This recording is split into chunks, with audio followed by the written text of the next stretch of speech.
So that's the situation. The innings has just got underway. India no wicket for one. The target is 240. Sachin Tendulkar opening the batting. A lot will depend on how he plays today. Look at that record.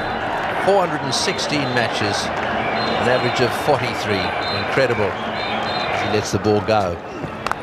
That's over the top, and that's 4. Don't be short to Tendulkar, especially just outside off stump.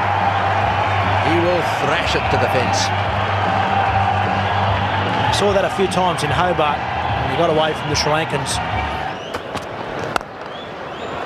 Wonderful strike play from a wonderful batsman.